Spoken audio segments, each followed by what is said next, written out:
Milo James Thatch is a bright young man who is in the employ of the Smithsonian Institution as their resident maintenance man. Milo has been inspired by his grandfather, who often spoke of finding the lost continent of Atlantis. Milo attempts to convince several of the top people at the Smithsonian to fund an expedition, but almost all of them think him crazy. Coming home one evening, Milo meets Helga Sinclair, who escorts him to the home of eccentric millionaire Preston B. Whitmore. Preston claims to have known Milo's grandfather, and presents him with a journal that contains information about reaching Atlantis. Preston claims that he has a crew ready to go, but wants Milo to head the expedition. The young man eagerly accepts. The expedition takes them to the waters off the coast of Iceland, where a giant submersible takes them to the ocean floor.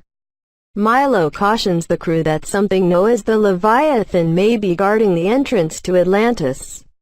It turns out that the Leviathan is a giant mechanical sea creature that ends up destroying the sub.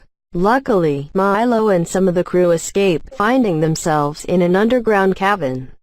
After braving several pitfalls and strange creatures, they finally make it to Atlantis, preserved in a sunken atmosphere. However, before they can approach, they are accosted by several natives, led by the king's daughter, Kida. Milo is soon able to communicate with the natives, and they soon reveal they know many different languages, including English.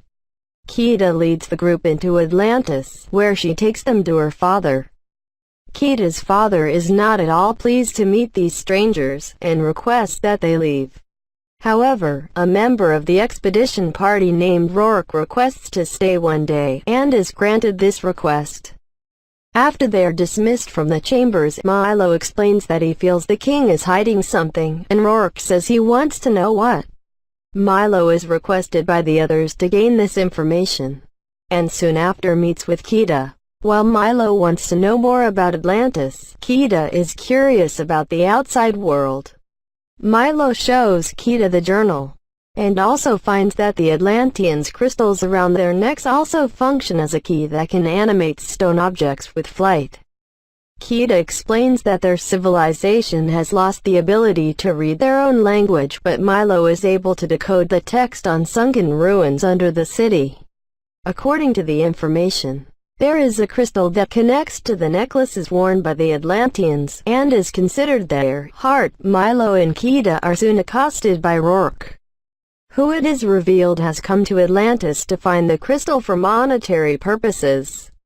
The others and Helga are soon found to be in on the scheme as well, and go to the king. The king denies any knowledge of the crystal's whereabouts, but Rourke soon finds a secret underground entrance under the throne room, where the enormous crystal is kept. As the group watches, Kida suddenly takes on a blue glow in her eyes, and ascends towards the crystal.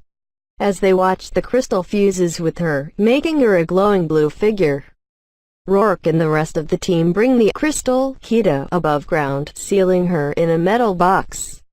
Though at first the others help Rourke, as Milo reasons with them. Soon only Helga accompanies Rourke and the other soldiers out of Atlantis. As they leave, the crystal necklaces on the Atlanteans stem together.